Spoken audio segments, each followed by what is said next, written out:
arms crossed. We trusted Olivia's judgment. She's never been wrong before about your exaggerations. Officer Vega cleared her throat loudly. Mr. and Mrs. Brennan, your daughter had both bones in her forearm completely fractured. She required emergency surgery with pins and plates. There is no universe where that qualifies as exaggeration. Mom turned on her, voice shaking. You don't understand. Our older daughter has excellent judgment. She's pre-med at Stanford. She knows medical things. We were following her expertise. The officer's laugh was sharp and humorous. Alright, today your daughter is 19 years old and has getting all bit worse. She's not qualified to diagnose anything, let alone deny emergency care to your sister. You've been allowing a teenager to play doctor with I try to make videos like this, but they keep putting it on private. This needed immediate treatment. Your daughter was in me for 3 hours because you prioritized the party over her welfare. The argument went on for another 20 minutes, with my parents getting increasingly defensive and Officer Vega getting progressively less patient with them. Finally, she told them they needed to leave because visiting hours were over and I needed rest. She also informed them that CPS was let's play a game starting tomorrow morning, and they should expect home solos with both daughters. After they left, Mrs. Chen came back in and sat beside my bed. She'd been in the waiting room giving her own statement to the police, detailing everything she'd witnessed over the years of knowing my family. She pulled out her phone and showed me photos she'd taken of Olivia's text messages, screenshots of similar messages going back months where Olivia mocked me for being dramatic about injuries. Mrs. Chen had been quietly documenting everything, waiting for a moment like this where the evidence might actually matter. Kira stayed with me that night, sleeping in the uncomfortable chair by my bed and waking up every time I made a sound. At one point, around 3 in the morning, when the pain medication was wearing off, and I was waiting for the nurse to bring more, she said something that stuck with me. You know this isn't normal, right? Like, you know that your parents are abusive and your sister is basically torturing you with their permission? I'd never let myself think of it in those terms before. Had always told myself that Olivia was just protective or that my parents were just trusting her judgment. But lying there with pins in my arm from a break that had been ignored for hours, I couldn't pretend anymore. I know, I whispered, and saying it out loud felt like breaking something open inside my chest that had been locked tight for years. Kira reached over and held my good hand, and we sat there in the dark hospital room while machines beeped and nurses did rounds and my entire understanding of my family crumbled into something ugly and true. The CPS caseworker arrived at 8 in the morning, a woman named Stephanie Okonkwo, who wore professional clothes. I had to sit back and wait this long. She pulled a chair close to my bed and explained that the hospital report combined with the police statements had triggered an emergency investigation. She asked me to walk her through the rule about Olivia, and I told her everything. About the first time when I was 9 and had the allergic reaction. About the progression of incidents where Olivia denied me care for increasingly serious problems. About how my parents had shifted all medical authority to my sister because they trusted her judgment more than they trusted my Stephanie wrote everything down in neat handwriting, occasionally asking clarifying questions about specific topics or timelines. I like Isabel. Her face stayed good, but I saw her grip her pen when I described waiting with food poisoning for 4 days. I thought, Jack. After an hour of questions, Stephanie that's looked at nasty. me directly. I'm placing you in temporary protective custody pending the investigation. You won't be going home until we determine whether it's safe. Do you have any relatives or family friends who could take you in? I immediately thought of Mrs. Chen and Kira, and Stephanie made notes about contacting them for a placement evaluation. She also told me that Olivia would be interviewed separately, and my parents would be required to attend mandatory counseling sessions about appropriate medical care for minors. The investigation would take several weeks at minimum, possibly months depending on what they found. I'd be allowed supervised visits with my parents if I wanted them, but Olivia would not be permitted to have any contact with me until the investigation concluded. The relief I felt at that news was so overwhelming I started crying, and Stephanie handed me tissues while explaining that my safety was the absolute priority regardless of how my family felt about it. Mrs. Chen got approved as my temporary guardian within 48 hours, passing all the background checks and home inspections. She moved me into their guest room, which Kira had already decorated with posters and a reading lamp and a basket of my favorite snack. The first night there, I couldn't sleep because I kept expecting my parents to burst in demanding I come home, or Olivia to text me about how I destroyed everything. But my phone stayed quiet because Stephanie had instructed my parents not to contact me except through official channels, and Officer Vega had told Olivia that any attempts to reach me would be considered witness tampering.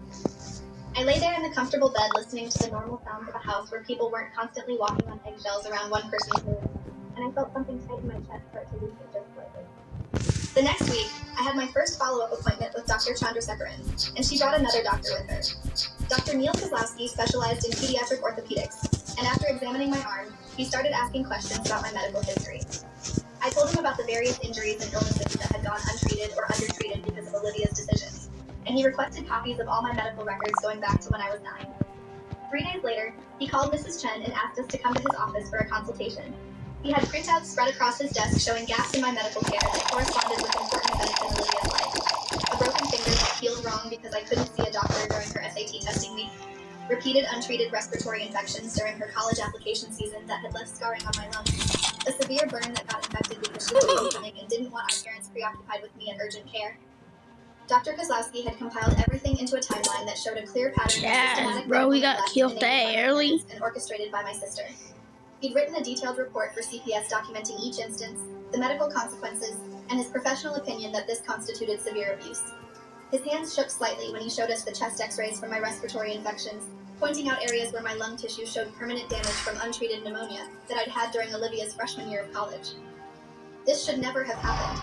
A child with pneumonia doesn't just get to tough it out because her sister has finals. This level of neglect could have killed you multiple times. Alright, chat. This song was just going in. One for Mrs. Chen, one for me, and one that he said he'd already sent to Stephanie and the police detective assigned to my case.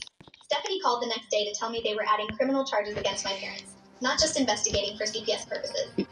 The district attorney wanted to prosecute for child endangerment and medical neglect, and they were considering charges against Olivia as well for her role in denying necessary care. The evidence from Dr. Kozlowski combined with the police reports and witness statements painted a picture of systematic abuse over 6 years. Stephanie asked if I'd be willing to testify in court if it came to that, and I said yes without hesitation. I was tired of protecting them, tired of pretending the rule was normal or acceptable, tired of carrying the weight of their dysfunction. She told me the preliminary hearing was scheduled in 3 weeks, and I should prepare myself for my parents to fight this aggressively. They'd already hired a high-priced lawyer who was claiming the whole thing was a misunderstanding blown out of proportion by an inexperienced CPS worker. My parents requested a supervised visit through official channels, and Stephanie arranged it at the CPS office with her present. They came in looking smaller somehow, less commanding than they'd always seemed. Mom had lost weight and Dad's hair looked grayer. They sat across from me at a conference table, and Mom immediately started crying, reaching for my hand. I pulled back, keeping both hands in my lap where she couldn't touch me. Sweetheart, we never meant for you to get hurt. We thought Olivia knew best. She's so smart and we trusted her medical knowledge. Dad nodded along, his voice pleading. We were just trying to teach you not to be dramatic about every little thing. We didn't realize how serious your injuries actually were. I looked at both of them and felt nothing but cold anger. I told you my arm was broken. I told you I heard it crack. You chose to believe Olivia over me because it was more convenient for her party. Mom's face crumbled. That's not fair. We've always loved you just as much as your sister. We were just trying to balance both your needs. Stephanie cut in before I could respond. Mrs. Brennan, medical neglect isn't about love or balance. It's about failing to provide necessary care to your child. Your daughter required emergency surgery because you waited 3 hours to seek treatment. She has permanent lung damage from untreated pneumonia. These aren't small oversights. These are patterns of serious neglect. Dad stood up, his voice getting louder. We're being persecuted for trusting our older daughter's judgment. Olivia has never steered us wrong before. She got into Stanford for pre-med. She knows medical things. Stephanie's voice stayed level but firm. She's a 19-year-old college student. She's not qualified to diagnose anything. And even if she were, the appropriate response to potential fracture is the visit ended early because my parents kept Broke trying my to bed again, instead bro. of acknowledging what they'd done. Or they keep breaking my bed. Please come home. We miss you. Olivia misses you. The mention of Olivia made my stomach turn. I told Mom I wasn't coming home, that I felt safer with Kira and Mrs. Chen than I'd ever felt in their house. Dad's face hardened at that, and he said something about me being manipulated by outside influences, that CPS was poisoning me against my own family. Stephanie ended the visit completely then, escorting my parents out while they protested. After they left, she sat back down with me and asked how I was feeling. I told her the truth, that seeing them just made me angry and sad, that I didn't want to fix things with people who still couldn't admit they'd done anything wrong. The criminal hearing happened on a Friday morning in a courthouse that smelled of old wood and anxiety. The prosecutor, District DA Jerome Wallace, was a black man in his 50s who specialized in child abuse cases. He'd reviewed all the evidence and told me before we went in that he had a strong case, but juries could be unpredictable when it came to parents who seemed otherwise respectable. My parents' lawyer was this sharp-suited woman named Vanessa Kohler, who immediately started arguing that this was a private family matter, that CPS had overstepped, that my parents were loving people who'd made an error in judgment. Jerome presented the medical evidence systematically, starting with the broken arm and working backward through 6 years of documented neglect. Dr. Kozlowski testified about the permanent damage to my lungs and the improperly healed bones from previous untreated fractures. Officer Vega testified about the statements from witnesses and the pattern she'd seen in investigating the case. Then it was my turn to testify, and the defense attorney came at me hard. She asked if I'd ever been dramatic about injuries before, if I'd ever exaggerated symptoms to get attention, if I had a difficult relationship with Olivia that might have made me want to undermine her. I answered every question honestly, admitting that yes, Sometimes I've been worried about minor things that turned out to be nothing. But I also pointed out that children don't have medical training, that it's normal to be uncertain about symptoms, and that's exactly why parents are supposed to err on the side of caution. Vanessa tried to trip me up by asking about specific incidents that Olivia had claimed were exaggerated, but Jerome objected every time she tried to use Olivia's assessments as if they were medical facts. The judge sustained most of his objections, and eventually the defense attorney sat down looking frustrated. Olivia testified next, and watching her on the stand made me understand how much she'd always controlled everything. She was poised and articulate, explaining how she'd been protecting our parents from my attention-seeking behavior for years. How I'd learned that getting hurt or sick would get me sympathy and focus, so I'd started faking or exaggerating symptoms whenever she had something important happening. She talked about the allergic reaction at her 15th birthday, claiming I'd eaten the cake despite knowing it would make me sick just to ruin her party. The prosecutor let her talk herself into a corner, then pulled out medical records showing that I had no idea about the allergen, that it was a new allergy I'd never been exposed to before. He systematically dismantled every example she gave, showing hospital records or doctor's notes confirming that my injuries and illnesses were real and serious. By the end of his cross-examination, Olivia was crying and insisting she'd only been trying to help, that she'd never meant for me to get seriously hurt. The judge took 2 weeks to make a decision, and when we went back for the ruling, the courtroom was packed with people from both sides. My parents' friends and colleagues supporting them. Mrs. Chen and Kira supporting me. Stephanie from CPS. Jerome and his team. The judge, an older white man named Douglas McNeil, read from his notes for 10 minutes before delivering his verdict. He found my parents guilty of child endangerment and medical neglect, sentencing them to 2 years of probation with mandatory parenting classes and regular CPS monitoring. He also issued a protective order stating that Olivia was not to have any medical decision-making authority over me until I turned 18, and that any future medical decisions would be made by my legal guardian in consultation with actual medical professionals.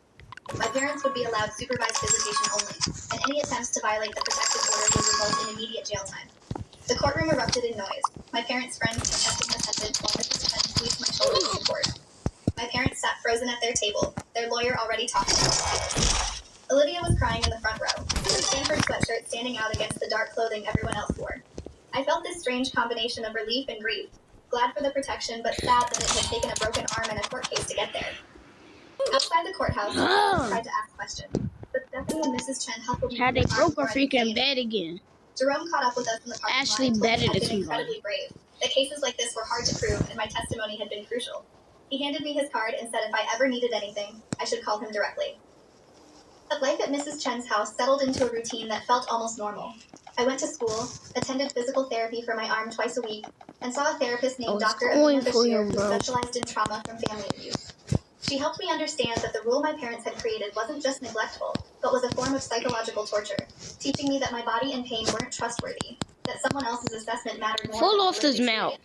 She gave me exercises for recognizing when I was minimizing my own needs, for trusting my instincts about my health, for understanding that I deserved immediate care without having to prove I was sick enough. The work was hard, and sometimes I left sessions crying, but slowly I started to feel more solid, less like I was constantly waiting for someone to tell me whether my experiences were real. My arm healed slowly, requiring 3 more surgeries to remove pins and adjust plates. Each time, Dr. Chandrasekaran documented everything for the case, noting that the delays in treatment had complicated the healing process and would likely result in permanent limited mobility in my wrist. Oh, I'm yellow this time. She wrote letters to my school explaining accommodations I'd need, and worked with physical therapy to maximize what function I could recover. 6 months after the break, I still couldn't bend my wrist fully, couldn't grip things as strongly as before, and had constant aching when weather changed. Dr. Chandrasekaran told me this was the best outcome we could hope for. She said it gently, but I heard the unspoken message, that this permanent disability was preventable, that 3 hours of delay could change the world. My parents completed their parenting classes, but didn't seem to internalize anything they'd learned. At supervised visits, they still defended their decisions, still claimed they'd just been trusting Lydia's judgment, still acted like victims of an unfair society. They never apologized for the pain they caused or acknowledged that their rule had been abusive. After 6 months of visits and they couldn't see anything follow, I stopped going. Stephanie asked if I was sure, and I told her I couldn't keep moving me between different people. She marked it in her case, and my parents' lawyer sent letters to Jerome responded with documentation of everything they'd done and the letters found. I was officially done with them, free to build a life that didn't include people who let me suffer for 6 years rather than inconvenience my sister. Olivia tried to contact me repeatedly, sending emails and letters through my old school address. Mrs. Chen screened everything and saved it for Stephanie, who documented the contact as protective order violations. The emails were all variations of the same theme. Olivia claimed she'd been trying to protect me from myself, that she'd never meant for things to go this far, that I was destroying our family by refusing to forgive her. There was never any actual apology, never any recognition that her decisions had caused real harm, just justifications and blame shifting. After the third email, Stephanie reported it to the court, and Olivia got an official warning that any further contact with her would be criminal charges. The emails stopped after that, but I sometimes saw her post on social media through mutual friends, always playing the victim, always positioned as the wrong party in a situation she couldn't control. I finished high school living with Mrs. Chen and Kira, who became more of a sister to me than Olivia ever was. She helped me with college applications and celebrated when I got accepted to 50 grad schools, all far enough from home that I'd never have to worry about running into my parents or Olivia. I went to university in another state with a strong pre-law program. That's crazy though. Mrs. Chen cried when I told her I said it, proud tears, and said she'd always known I turned my family to purpose. The day I left for college, she gave me a folder containing all the medical records, court documents, and evidence in the case. She said I might need them someday. College was freedom in ways I'd never experienced. Living in a dorm with people who didn't know my history, who saw me as just another student rather than the girl who'd been neglected by her family. I made friends, joined clubs, discovered I was good at debate and advocacy work. My wrist still bothered me, especially during winter, and I had to take notes on a laptop because handwriting for too long made it ache. But I adapted, found workarounds, and slowly stopped seeing it as a disability, and more as just part of who I was now. In my family law classes, I wrote papers about medical neglect and sibling abuse that my professors said were worth being read. I turned my experience into expertise, and it felt powerful rather than painful. My parents sent one final letter during my sophomore year, forwarded through the university. It was typed and formal, saying they completed all the requirements of their probation and wanted to rebuild our relationship. They'd included a check for my college expenses and a handwritten note from my mother saying she missed me. I stared at the check for a long time, happy by the money, and knowing that accepting it would mean opening a door I'd worked hard to close. I sent everything back with a brief note saying I appreciated their reaching out but wasn't ready for contact. They never tried again after that, and I heard through distant relatives that they'd moved to another state where nobody knew about me, starting over somewhere fresh. Olivia graduated from Stanford and went to medical school, which felt like the universe's cruelest joke. I tracked her occasionally through LinkedIn, seeing her post about her clinical rotations and patient care experiences. She'd specialized in emergency medicine, and I wondered if she saw the irony in that choice. The woman who denied me emergency care for 6 years was now responsible for making life living in local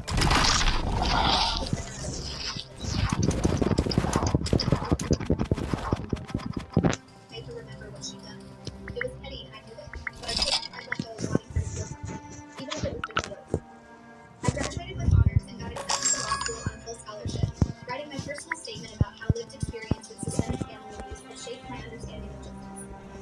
My recommenders were professors who'd seen me turn trauma into academic excellence, and the admissions committee later told me my application stood out for its raw honesty combined with clear professional goals. Mrs. Chen and Kira came to my graduation, bringing flowers and taking hundreds of photos. That night, Mrs. Chen told me she'd always been a special honor, that taking me in had been one of the best decisions of her life. I cried and thanked her for saving me, not just from that one night with a broken arm, but from years more of abuse I would have suffered if she hadn't intervened. 10 years after the broken arm, I was working as a family law attorney specializing in medical neglect cases when I got a call from Stephanie, who'd stayed in touch over the years. She said she had a case that reminded her of mine, a teenage boy whose older brother had been given medical veto power by their parents. Would I be willing to consult? I said yes immediately, and spent 3 hours reviewing case files that could have been my story with different names. The pattern was identical, the justifications the same, the abuse wrapped in the same language of trust and judgment. I helped build a case that eventually removed the boy from his home and resulted in criminal charges against his parents. Afterward, his guardian begged me that my innocence was evidence. I drove home thinking about 15-year-old me lying on a kitchen floor with a broken arm, and felt grateful that I survived to help others in similar situations. My wrist still aches when it rains, and I still have scars on my lungs from untreated pneumonia. These physical reminders of what happened never fully go away, but they've become part of my story rather than the I'm not just the girl whose sister controlled her medical care.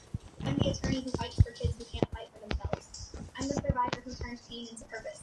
In every case I win, every child I help protect, feels like taking back power that was stolen from me years ago, when my parents decided my sister's judgment mattered more than my broken bones. Thanks for watching till the end.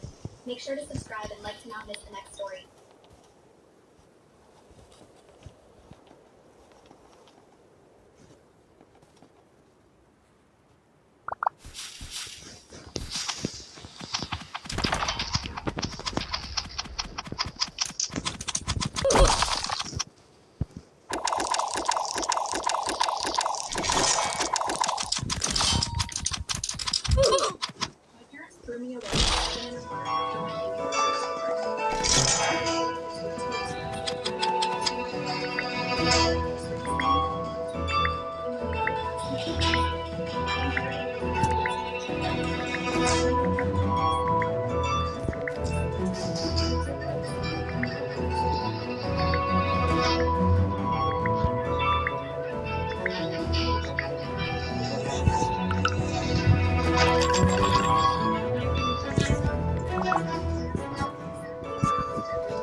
this the last game today?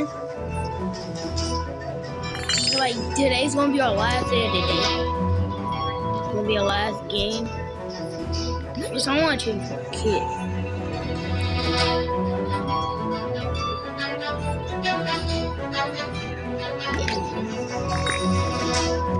I want this kit.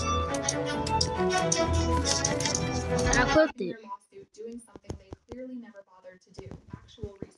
The Delgados had taught me many things during the 22 years they raised me, but perhaps the most valuable lesson was their meticulous approach to documentation. Every receipt saved, every contract filed, every photograph dated and labeled. When I inherited their restaurant empire, I also inherited their organizational systems, including a locked filing cabinet in their home office that I finally opened 2 weeks ago. Inside, I found adoption papers, legal documents, and most importantly, private investigators report from 1995, the year they adopted me. Apparently, Carlos and Rosa Delgado had wanted to understand exactly what kind of people would abandon a 7-year-old child in a public park, and they paid someone to find out. What that investigator discovered would have been useful information for my biological parents to consider before filing their frivolous lawsuit. The judge cleared his throat, drawing my attention back to the present moment. My biological mother was now testifying. Her voice quivering with muted pressure as she described the unbearable pain of losing touch with me. She spoke of sleepless nights and endless tears, painting a picture of maternal devotion that would have been touching if there were any resemblance to reality. My biological father nodded along supportively, adding his own embellishments about how they'd searched everywhere for me, how they'd never stopped hoping to reunite with their precious daughter. The performance was almost impressive in its audacity. Their lawyer, a slick-looking man with styled hair and an expensive watch, presented their case with practiced sympathy. He spoke about parental rights, about family bonds that transcend time and circumstance, about the deep psychological trauma my biological parents had suffered from our forced separation. He made it sound as though they'd been victims of some terrible injustice rather than people who made calculated decisions to manage their household expenses by abandoning one of their children. I remember that day in the park with crystal clarity, but I spent years trying to forget it. My mother had packed my favorite stuffed rabbit in a small backpack along with a change of clothes and a peanut butter sandwich. My father had driven us to Riverside Park, the big one with the playground and the dinosaurs, and told me we were going to play a special game. Hide and seek, he called it. I was supposed to crouch against the wall of the big oak tree and stay hid, and then I should look for them. If I couldn't find them, I should wait by the tree and they'd come back eventually. I counted carefully, excited about the game, my voice carrying across the empty morning. When I finished counting, their car was already gone from the parking lot. I waited by that tree until it got dark, until a park ranger found me shivering in compliance, clutching my stuffed rabbit and my now empty backpack. The sandwich had been eaten hours earlier, and I'd been too scared to move from my designated waiting spot. The Delgados had fostered me initially through the state system, and when my biological parents never came forward to claim me despite widespread media coverage of the abandoned child, Carlos and Rosa began adoption proceedings. They'd owned 3 restaurants, small family-style places that served authentic Mexican cuisine in different neighborhoods across the state. They treated me like I'd always been theirs, never making me feel like a burden or an obligation. Rosa had taught me to make tamales from scratch, while Carlos taught me how to balance the restaurant books. They paid for my education, celebrated my achievements, and loved me unconditionally for only 2 years, until a drunk driver ran a red light and took them both from me in an instant. The grief had been devastating, made worse by the discovery that they'd named me sole heir to everything they built together. The restaurant chain had grown significantly over the years, though it started as small establishments and expanded into 7 locations, each one carefully designed to honor traditional Mexican culture while appealing to modern sensibilities. The business was worth $4,200,000, according to the most recent appraisal, and my biological parents apparently wanted exactly half of that amount. Their lawyer was now presenting financial hardship documents, claiming my biological parents had suffered economic difficulties over the years that were directly related to the trauma. He showed the judge credit card statements and medical bills, painting a picture of struggling working-class people who deserved compensation for their pain. What he conveniently failed to mention was that every single one of those financial problems was self-inflicted and easily traceable to their own poor decisions. My lawyer finally stood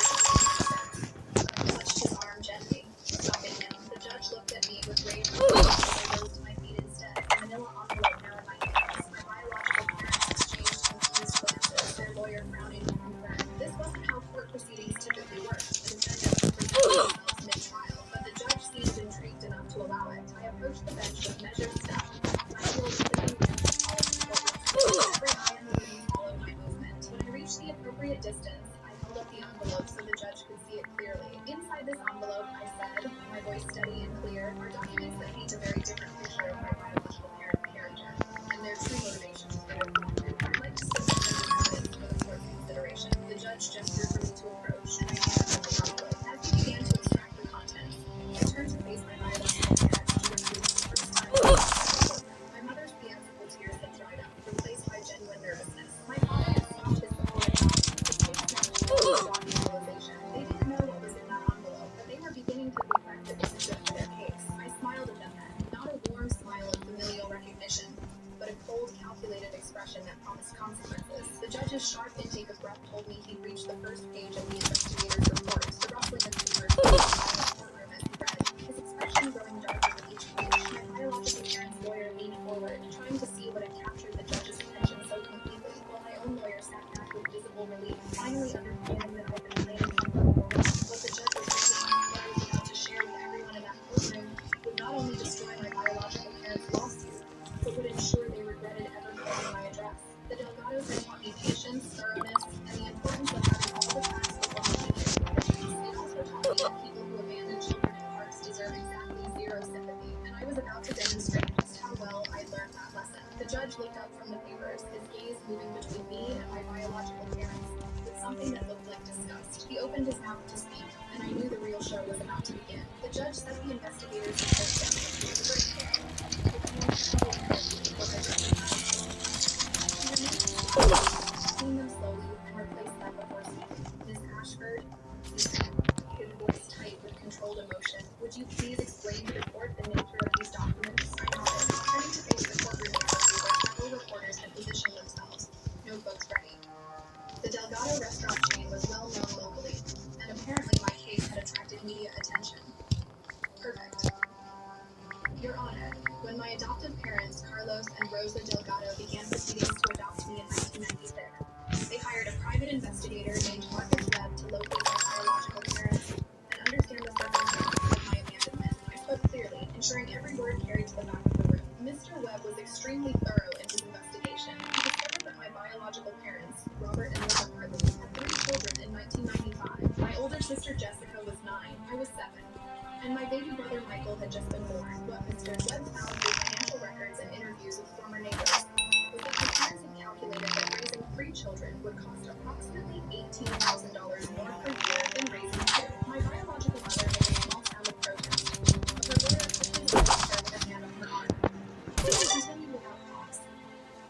The investigator interviewed the Hartley's landlord from that time, a Mrs. Eleanor Brennan, who is still alive and has provided a sworn affidavit included in these documents. Mrs. Brennan recalled multiple arguments she overheard through thin apartment walls, where my parents specifically discussed which child would be easiest to eliminate from their household expenses. They chose me because I was old enough to be self-sufficient, but young enough that my older sister Jessica could take over most of my care responsibilities. I paused, letting that sink in. They didn't abandon me in a moment of desperation or mental crisis. They planned it methodically over several months. The judge's jaw tightened as he flipped through more pages. My biological father had gone completely white, while my mother gripped the edge of the plaintiff's table so hard her knuckles had turned pale. Their lawyer was frantically whispering to them, probably advising them to request a recess, but it was far too late for that. The damage was already spread through the courtroom like wildfire. I retrieved the court documents with one more reason. Your Honor, I'd also like to submit phone records from the past 6 months. You'll notice that my biological parents made over 40 calls to various law firms before finding one willing to take their case.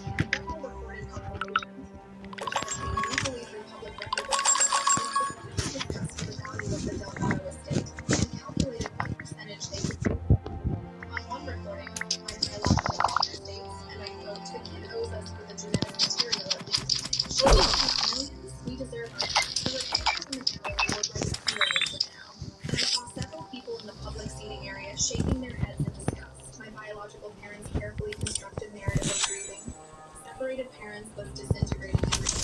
But I wasn't finished. Not yet. The investigator's report also contained interviews with my older sister Jessica, who was located in 2003. She confirmed that after I was removed from the household, our parents told her I had gone to live with rich relatives who could provide better for me. She was instructed never to mention me to anyone outside the family. Jessica also stated that the money saved by my absence was not used for necessities, but rather for a new house my father wanted. Cho, bruh. 6 months after abandonment. Yeah, Chad, this is our last game of the day, actually. Like, no, this actually might be our last game. Mrs. Hartley, sit down and be quiet, or I will have you removed from my courtroom. His voice carried an authority that made her collapse back into her chair immediately. He turned to me with something approaching approval in his eyes. Mr. Ashford, do you have documentation of the Hughes County investigators report at time? Yes, Your Honor. Own records, bank statements from 1995 showing that such he finally agreed to speak to me after I contacted her 3 months ago. Chat. The courtroom erupted in whispers and gasps. My biological parent's lawyer was now actively trying to sink into his chair, clearly realizing he'd been fed a completely false narrative by his clients. The judge raised his hand. I'll need to review all of this evidence in detail, but based on what I've seen so far, I'm inclined to dismiss this case with prejudice. My biological father finally had a new voice, standing up despite his lawyer's attempts to restrain him. She's lying. We loved her. We searched for her for years. His desperation was palpable, but his timing was catastrophically poor. Actually, I said, pulling out yet another document, I have proof you never searched for me at all. When the state conducted its investigation after I was found in the park, they sent notification letters to your last known address, ran newspaper ads, and even featured my case on local television news. The Delgado saved all the newspaper clippings. I held up a faded article from 1995 with my school photo prominently displayed under the headline, Abandoned Girl Seeks Family. This ran for 6 consecutive weeks in the paper you subscribed to. Your cable bill from that period shows you had the exact news channel that featured my story. You saw these. You knew where I was. You chose not to come forward because you'd already decided I was too expensive to keep. The silence that followed was absolute and damning. Even the court reporter had stopped typing, her fingers frozen above her keyboard in shock. My biological mother's face had gone from white to red, tears now flowing genuinely as she realized the full scope of their exposure. Their lawyer had his head in his hands, probably calculating how badly this would damage his reputation. I felt no satisfaction. Bruh. Only cold determination. Peace, chat. The judge was reading through Good night. And motherfucker, if it's not saying good morning, if it's morning for you, if it's nighttime for you, sleep tight. If it's morning for you, you'll never fear. Let the turtle out his water look sick.